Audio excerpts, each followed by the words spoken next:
చేతులు కాలాక ఆకులు పట్టుకుంటారు కొంతమంది. అయితే తమిళ్ హీరోయిన్ ఆనంది మాత్రం ఒళ్ళంతా కాలాక ఆకులు పట్టుకొని రోదిస్తుంది.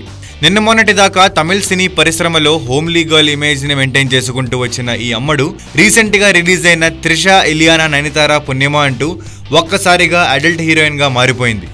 సినిమా హిట్ అయినా అందులో ఉన్న బూతి డైలాగుల కారణంగా ఆ చిత్రంలో నటించిన తారల ఇమేజ్ ఫట్ అయింది. అడల్ట్ సినిమాగా గత శుక్రవారం ప్రేక్షకుల ముందుకు వచ్చిన ఈ సినిమాతో తన హోమ్లీ ఇమేజ్ మొత్తం దెబ్బతిందని హీరోయిన్ ఆనంది వాపోయింది. అసలు తనకు చెప్పిన కథ వేరే అని, తెరకెక్కించిన కథ వేరే అని దర్శకుడిపై ఫైర్ అయింది. ఈ సినిమాలో ద్వంద్వార్థపు సంభాషణలకు యూత్ మస్తుగా ఎంజాయ్ చేస్తున్న ఫ్యామిలీ ఆడియన్స్ కనీసం థియేటర్లు పక్కకు పోయే సాహసం కూడా చేయటం లేదు. ఇందులో నటించిన తారల ఇమేజే కాదు, టైటిల్లో తారల ఇమేజ్లకు కూడా భంగం వాటిల్లింది. దర్శకుడు ఆదిక రవిచంద్రన్ మొదట కథ చెప్పినప్పుడు ఆసక్తిగా ఉండడంతో ఆనంది నటించేందుకు అంగీకరించిందట.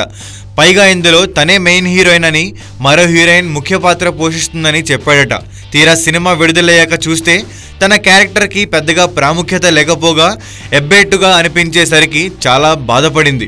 ఇదే విషయాన్ని అడిగితే దర్శకుడు నలుగురిలోనూ తనను అవమానించాడని ఆరోపించింది ఆనంది. దీన్ని దర్శకుడు లైట్గానే తీసుకున్నట్టు తెలుస్తోంది. గత దశాబ్దంలోనే ఈ స్థాయిలో డబుల్ మీనింగ్ డైలాగులతో మరో సినిమా రాలేదని చెప్పుకోవచ్చు. పైగా ఇటువంటి బోల్డ్ సినిమాలు మరిన్ని రావాలని దర్శకుడు అభిప్రాయం.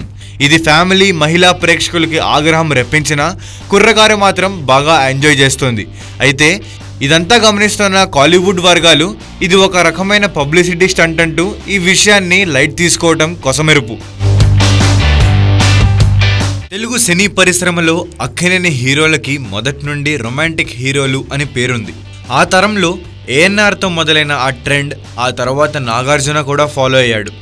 అందుకే నాగ్ ఎన్ని మాస్ హిట్స్ ఇచ్చినా ప్రేక్షకులు మాత్రం ఆయన్ని మన్మధుడిగానే ఇష్టపడుతున్నారు. ఇక సినీ వారసత్వాన్ని అందిపుచ్చుకున్న చైతు